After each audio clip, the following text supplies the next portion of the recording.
Buenos días, ¿cómo están ustedes? Muy Perfecto. bien. Acá recibiéndote como siempre, un gustazo Sí, para empezar. ¿cambiaste Me de alegro. aula? Eso, tal Cambié de cual. aula, cambié de aula. Hoy estoy en el centro de streaming del Colegio La Salle, así que está un poquito más preparado el espacio, Muy ¿no? bueno. Así que Bueno, agradecemos también al cole y a la comunidad educativa que nos preste también acá para poder compartir, ¿no? por Eh, supuesto.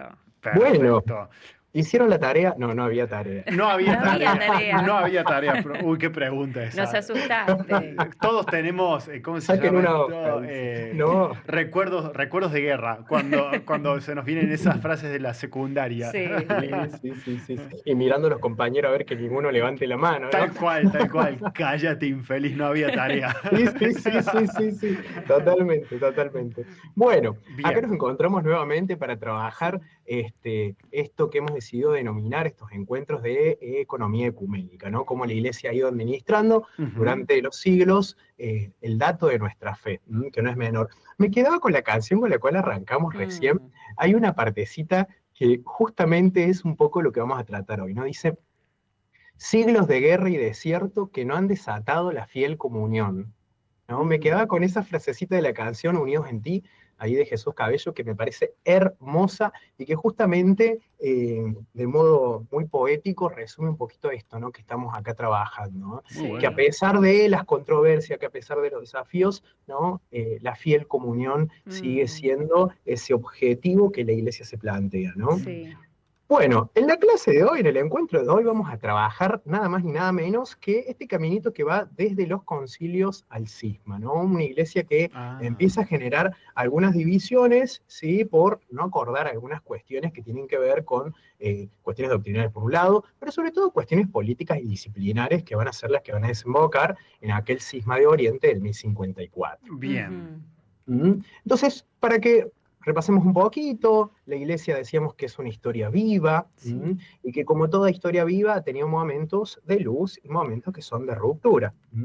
Hoy vamos a recorrer los siglos que siguieron a aquel concilio que nosotros habíamos trabajado la semana pasada, Sí, Calcedonia, y estos siglos de concilio que transcurrieron posterior a Calcedonia, de controversias cristológicas, siempre el centro sigue siendo Cristo, ¿no? Y cómo accedemos al dato de fe revelado de Jesucristo, también de algunas discusiones sobre la autoridad, particularmente entre las iglesias, y que finalmente van a desembocar en aquella herida que aún todavía sangra, ¿no? Del cisma de Oriente de hacia sí. del 1054.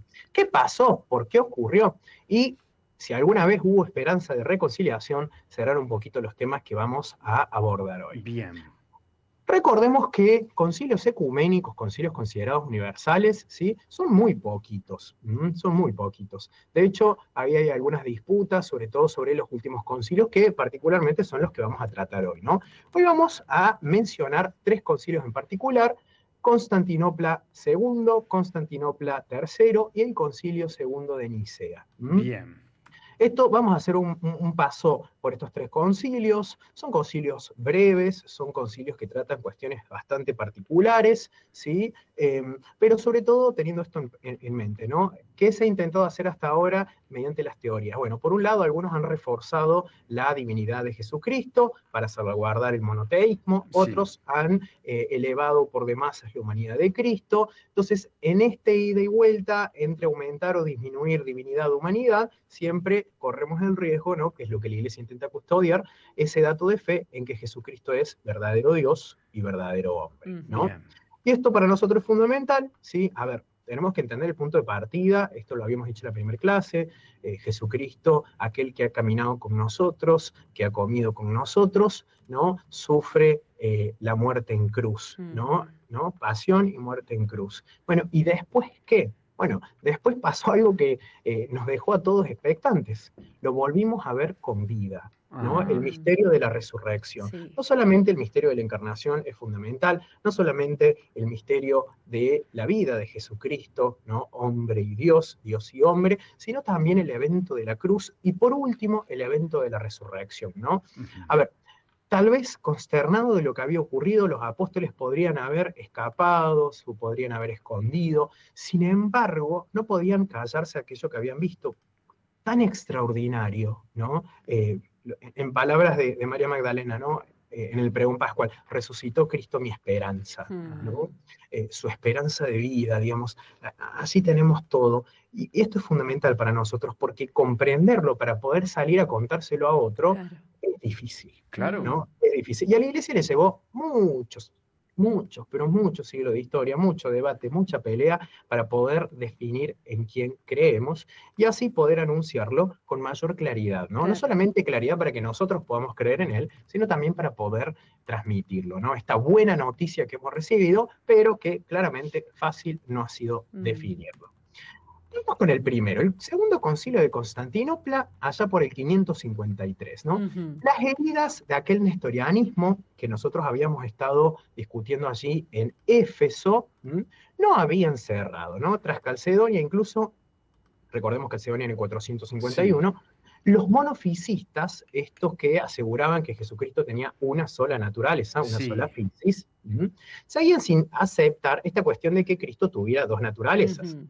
El emperador ahí Justiniano I, queriendo mantener la unidad del imperio, convoca el segundo concilio allá por un 5 de mayo, de hecho estamos ahí también en estas fechas, y concluye un 2 de junio del 553.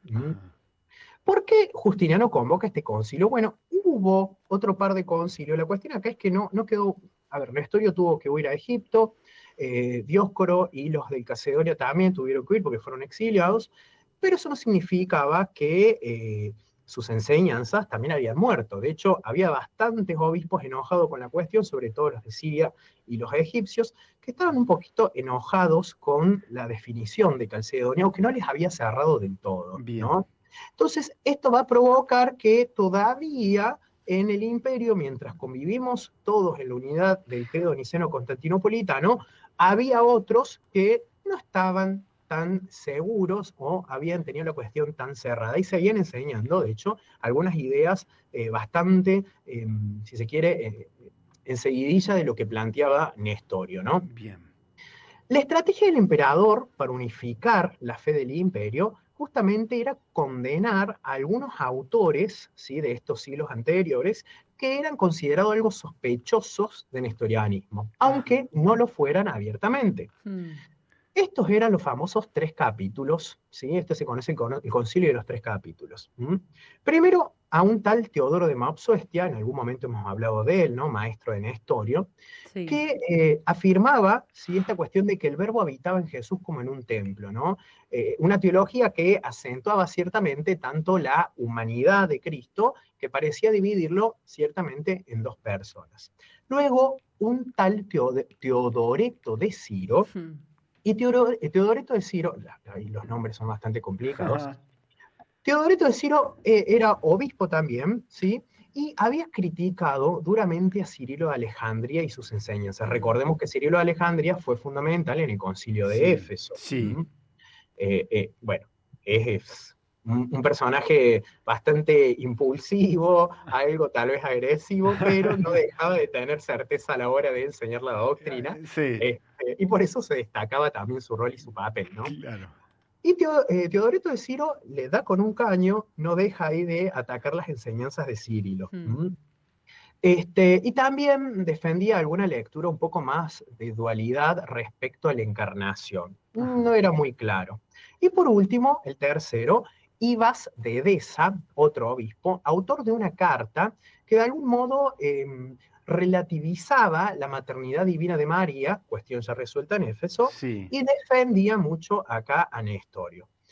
El concilio va a condenar los 3 escritos de estos 3 autores, de estos 3 teólogos, no precisamente porque fueran de modo explícito heréticos, sino porque generaban confusiones en esta iglesia que intentaba encontrar la unidad, y generaba desconfianza entre los cristianos que pertenecían a la región de Oriente. Bien.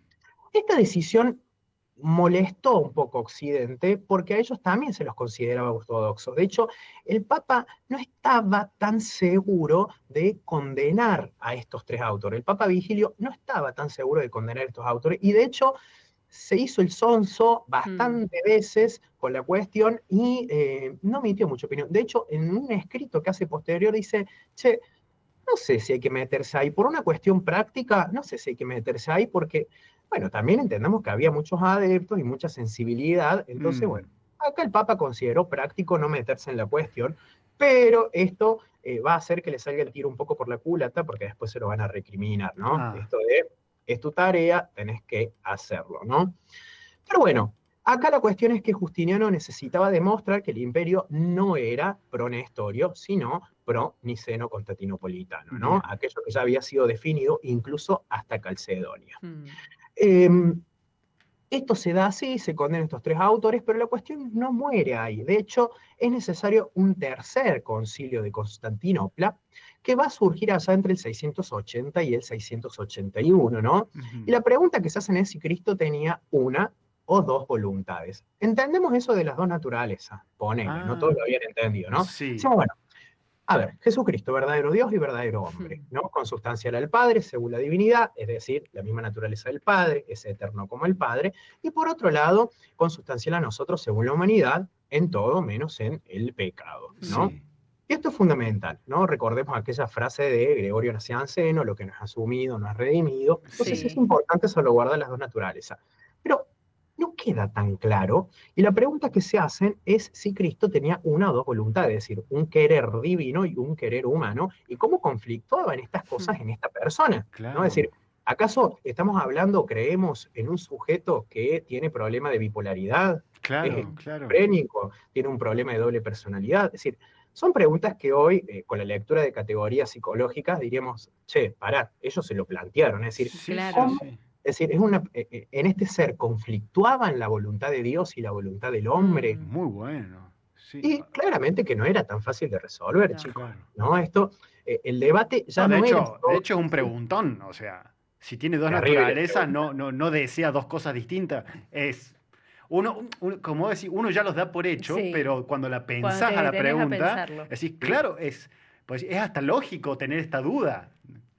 Sí, totalmente, Sí, sí, totalmente. sí. Porque acá la cuestión ya no es solamente la naturaleza de Cristo, sino la voluntad. Es decir, si Cristo tiene dos naturalezas, Ujú. también tiene dos voluntades, Claro, claro. o una sola voluntad. Y, por supuesto, por ser más prominente, será la divina.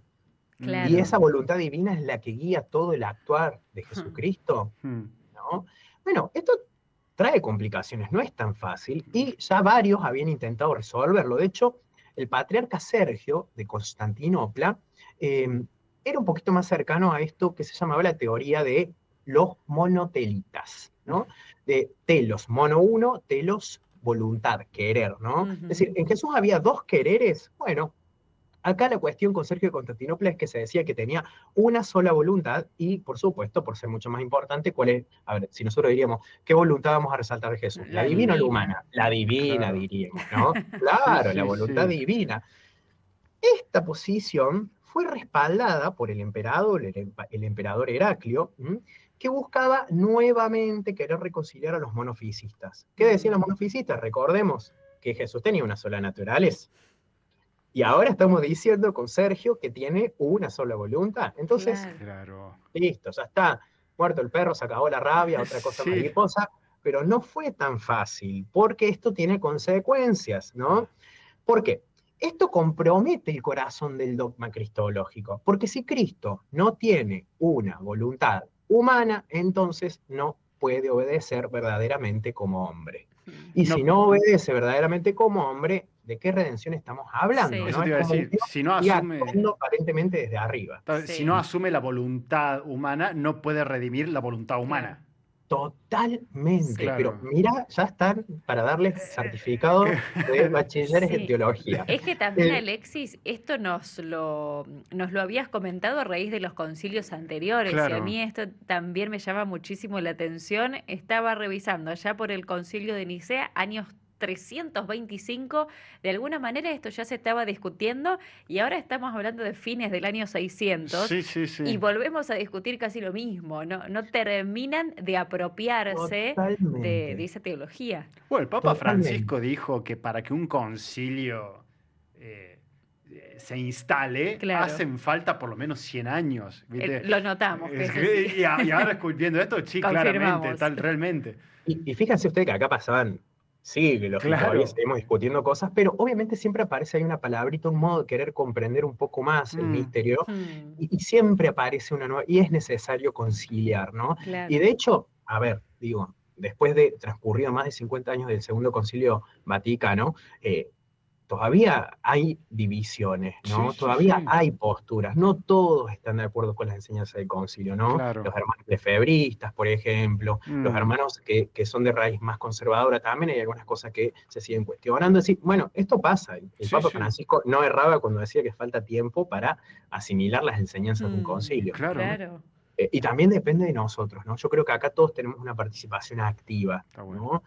Una participación activa. Así cuando discutimos en términos de ciudadanía, la ciudadanía pasiva, la ciudadanía Mm, activa, lo mismo tendremos que hablar del ser iglesia, ¿no? Un claro. modo de ser iglesia, de formar parte de esta asamblea de modo activo o de modo pasivo. Bueno, necesitamos Muy bueno. tomar acá una acción Ujú, constante de querer, ¿no? Alimentarnos de las enseñanzas del concilio y transmitirlas, Muy ¿sí? bien. claro.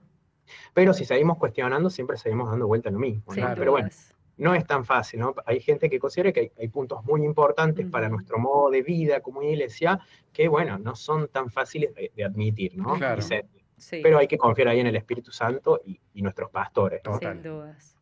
Bien, acá la cuestión es que se comprometía entonces esa verdadera humanidad, ¿sí? Respecto a lo que decimos de la voluntad, y esto podría traer alguna que otra dificultad. Lo cierto es que este concilio se termina celebrando allá por un 7 de noviembre del 680 y finaliza un 16 de septiembre de allá de 681, ¿no? Van a presidir los legados del Papa Gatón, ¿no? Que ya Ujú. había declarado, y de hecho es lo que leen al inicio del concilio, esta cuestión de que Cristo tiene dos voluntades, ¿no? Y dos operaciones, ¿no? Divina y humana. Mm, Mm, Inseparables, dice el Papa Gatón, inseparables pero distintas, sin oposición. No se ujú. oponen las voluntades, no es que uno quería comer un helado y el otro quería comer el mm, alfajor. Claro. No, no, no, no, no, no, no. No, no, porque la persona acá es una. Sí, hay dos voluntades porque hay dos naturalezas, hay dos operaciones, pero sin oposición, dice acá el Papa Gato, claro. ¿no? Inseparables, pero distintas, para marcar justamente la distinción. Y Claro. esto es fundamental. ¿Mm? Acá lo impactante de este concilio tiene que ver también no solamente con esta definición del Papa Gatón, que va a ser acatada por los padres conciliares, sino también que este concilio va a condenar al Papa Honorio I, Ah, ¿sí? Que no había querido meterse en la cuestión, en la discusión, ¿sí? No porque hubiera enseñado el monoteísmo de modo explícito o porque hubiera cometido herejía, sino porque, como dijimos recién, no se metió en la cuestión, fue ambiguo, fue claro. pasivo con Se respecto al desentendió. debate, se desentendió, ¿no? Permitiendo todavía que la herejía se siga difundiendo. Es decir, Claro. por evitar condenar, por evitar más escisión, al final terminó como consecuencia más escisión y fue necesario este concilio. Claro. Bien. Este concilio es, digo, esto es importante, condenaron la acción de un papa, ¿no? Mm, Ujú. No es una excomunión como tal, no es un concilio que excomulgó al Papa Honorio I, no, todo lo contrario, no, no fue una excomunión, sino una grave represión. Y eso sí, es importante decirlo, ¿cuál fue acá la represión? Que la autoridad papal implica responsabilidad doctrinal, mm, ¿no? Ah, Y eso, fíjense que incluso acá parece que es un llamado de atención que realiza este concilio del Papa, pero también es reconocerle la tarea que tiene el Papa como primero entre los iguales, ¿no? Es claro. decir, claro. él tiene que llamar a la unidad, ¿no? Entonces, la Mm, autoridad papal implica responsabilidad doctrinal. mm, No puede alegarse que no es cuestión suya, ¿no? Claro. Entonces, acá el concilio está reconociendo algo importante del papado, del primado de Roma, ¿sí? Y esto es fundamental porque va a sentar todavía más esa cuestión divisoria de que el patriarca de Roma, ¿sí? Tiene que resolver cuestiones cuando el resto de los patriarcas no puede hacer. ¿Por qué? Porque él es el claro. garante de la unidad. Claro. Bien. ¿Mm? Y este concilio entonces termina con esa cuestión. Pero acá parece que todo queda resuelto, Siempre hay hemos un entendido, pero. sí, siempre tenemos un pero, parecía que ahora la cuestión se va a mirar un poco más hacia lo estético, ¿no? Ah, Y empieza a discutirse la cuestión de si podemos, ¿no? Venerar, adorar la imagen de ese Jesucristo, ¿no? Es decir, claro. porque empieza a discutirse dentro del imperio qué pasa con las imágenes. Mm, ¿no? Sí. Y si hay ahí una idolatría, ¿qué es lo que hay ahí? No queda tan claro. Porque recordemos que somos judeocristianos, ¿no? Mm, Eh, y para el pueblo Mm, judío Dios ni se nombraba, mm, claro. ¿no? Dios ni se nombraba. Y acá le estamos poniendo rostro. No solo que le ponemos rostro, sino que lo pintamos, ¿no? En claro. íconos, lo tenemos en esculturas. Y de hecho es una crítica, fíjense ustedes, que hasta el día de hoy nosotros tenemos por parte de los Sí. hermanos protestantes o de Ujú, las iglesias evangélicas, ¿no? Esta cuestión de, ustedes adoran la imagen, ¿no? claro. Todavía nos señalan el dedo respecto a esto, pero nosotros solo habíamos resuelto allá en el Concilio Segundo de Nicea, en el 787. Ajá. Que podríamos decir que es el concilio que nos dice que el rostro de Dios puede ser pintado, ¿no? Y vamos a ver por Ah, qué. Mirá.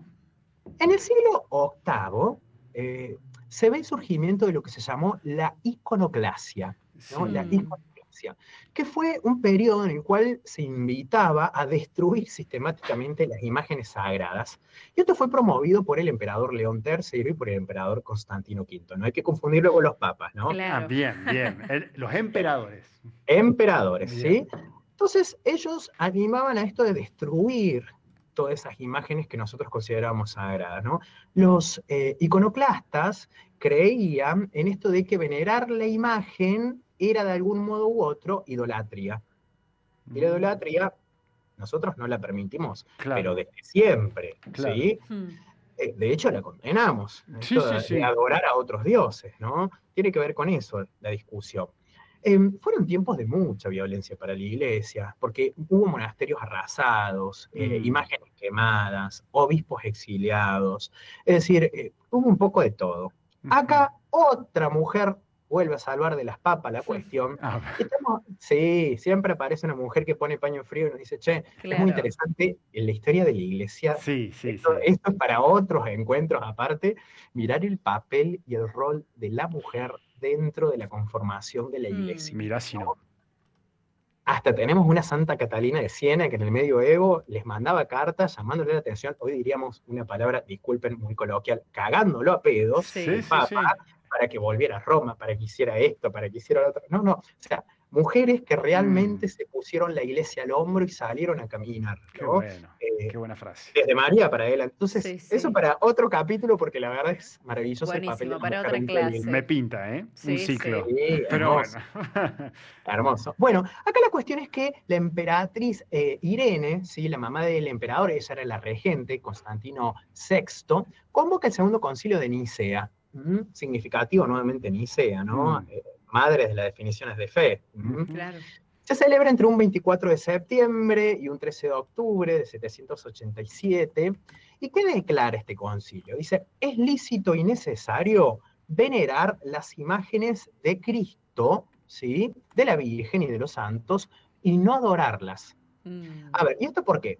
Porque si Dios se hizo visible haciéndose carne, claro. claro, puede ser entonces representado visiblemente en el arte como expresión humana, claro. ¿no?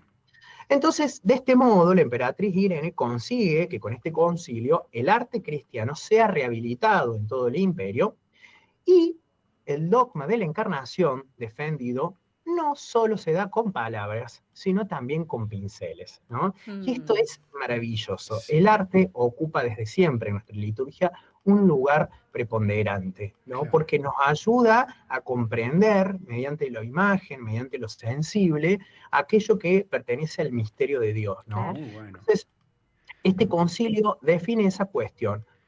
No adoramos las imágenes, adoramos solo a Dios, pero sí veneramos las imágenes, Mm, porque Claro. reconocemos amor en ellas, porque reconocemos representación en ellas, ¿no? Le damos respeto a esa cuestión, pero adorar solo adoramos al único Dios, vivo y claro. verdadero, Padre, Hijo y Espíritu Santo. Bien. Me hace acordar a cuando hicimos a principio de año Sí, el ciclo, yo sé que estabas pensando lo mismo que yo, Belén, de iconografía, la sí. escuela de Clases con la escuela iconografía de San Lucas, iconografía. que nos explicaron, bueno, toda la escuela artística de la iconografía oriental, Ujú, y parten de ahí. O sea, Jesús, la Santa Faz me acuerdo, Exacto. puede ser representada. No es El herejía. Pantocrator. Claro, Exacto. claro, Y su Ustedes claro. me fuente mencionaban la además semana es la pasada los palabra. Teotocos. Claro, porque tuvimos como ese ciclito de arte, podríamos Sí, decir, pero mira, terminamos llegando por otro lado, al mismo punto. claro. Y me quedé en esto que Sí, dijiste, ese fragmento que nos leíste, Alexis, es lícito y necesario, Claro. decía además este concilio. totalmente, totalmente. Pero fíjense ustedes esta cuestión, ¿no? Tiene que ver con esto, ¿no? Entender que el arte sacro nos ayuda a comprender justamente Hmm, estos misterios que a veces en palabras no nos resultan tan simples, exacto. Claro. ¿no? No nos resultan tan simples, pero sin embargo, los íconos, las imágenes provocan en nosotros justamente esa posibilidad de mirar con profundidad aquello que se Exacto. está dando, ¿no? Mm, Claro. Entonces, de hecho, ustedes la semana pasada cuando veíamos lo de Éfeso, la Theotokos, sí, lo vimos en justo como ahora, ¿no? Sí, sí. Es sí, decir, sí. hacer memoria de eso. Que justamente, es decir, fíjense ustedes, ¿no? Como un ícono, ¿por qué? ¿Y por qué el ícono nos permite eso? Porque justamente es rezado, es Mm, profundizado, porque está basado en las Sagradas Escrituras, es decir, no es aislado, no es un invento y una expresión meramente humana al Mm, azar dada por la creatividad, ¿no? exacto. Es rezado, y como es rezado, claramente sigue y tiene un sentido teológico muy bueno, fundamental. ¿Mm? muy bueno. Bueno, veo que no tenemos mucho tiempo, pero vamos a anticipar esto que le decíamos. Sí. Si bien hasta aquí se definen, y estos 7, 8 concilios forman parte de lo que llamamos concilios universales o concilios ecuménicos, por ser aceptado por la mayoría de las iglesias, Ujú, ¿sí? Al menos en nuestra iglesia católica, estos son admitidos, todos estos mencionados son admitidos, los que hemos visto, Nicea, Éfeso, Constantinopla, Calcedonia, Constantinopla II, Constantinopla III y tercero. Nicea II. Exacto. Y hubo otros concilios, pero en esta época se empiezan a dar concilios, si queremos, más regionales, Ujú, ¿sí? Cada iglesia va celebrando su grupo de concilios, en Roma también se celebran concilios, ¿sí? Es decir, se va dando una serie de trabajo sinodal que cada iglesia va teniendo. mm, Bien. No es que no hubo concilios importantes, sí, hubo concilios muy importantes que definieron cuestiones disciplinarias fundamentales, como el celibato y demás, pero no son reconocidos universales, ¿no? Mira, No bien. tienen el reconocimiento universal como estos que hemos mencionado, pero sí es importante decir que hubo otras expresiones conciliares en estos tiempos. Pero acá vamos caminando hacia un evento particular, fundamental, que es aquello que hemos denominado como el cisma de Oriente. sí. Así es. ¿Qué ocurre en el 1054? Cuando Roma y Constantinopla rompen la relación entre ellos, ¿no? Sí. Después de muchos siglos de malentendidos, idas y vueltas, tensiones incluso litúrgicas respecto a cuál es el mejor modo o el más adecuado de rezar con la liturgia, también cuestiones culturales, doctrinales, la iglesia se fractura, Sí. ¿no? Mm, Las causas fueron muchísimas, múltiples, pero el desencadenante del cisma de Oriente del 54 fue una serie de provocaciones recíprocas entre estas dos confesiones, entre estas dos iglesias, entre estas dos comunidades eclesiales. ¿Mm? Primero, Ajá. el credo de Nicea y Constantinopla, porque sí. ahí había una parte del credo que decía, creemos en el Espíritu Santo que procede del Padre. Y ahí Sí. terminaba. Pero la confesión cuando llega a Roma le agrega que procede del Padre y del Hijo.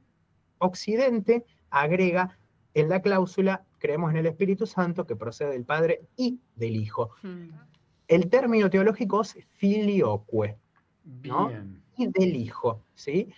Para subrayar justamente la unidad del Hijo con el Padre en la Trinidad, cuestiones que se habían debatido justamente en esos concilios. sí. Pero esta inclusión no fue aprobada e incluida por todo el concilio y mucho menos anexada en la liturgia oriental. ¿Por qué se discutía esto? Porque Oriente defendía la monarquía del Padre, ¿sí? El Espíritu procede solo del Padre, ¿no? De hecho, ellos prefieren el término per filium, ¿no? Ah, Procede del Padre por el Hijo, ¿no? bien. Ajá. ¿Para qué? Para marcar acentuadamente que el Padre, ¿no? Esta cuestión de que el Padre es más importante en esta... Bueno, pero la cuestión es que ellos no están discutiendo en categorías humanas. No es que Ujú. uno es primero en el tiempo, uno es primero... No, no, Dios es Padre, principio sin principio, desde siempre. Sí. El Hijo es engendrado desde siempre, ¿no? Y el Espíritu Santo es expirado desde siempre. El tema es acá la expiración.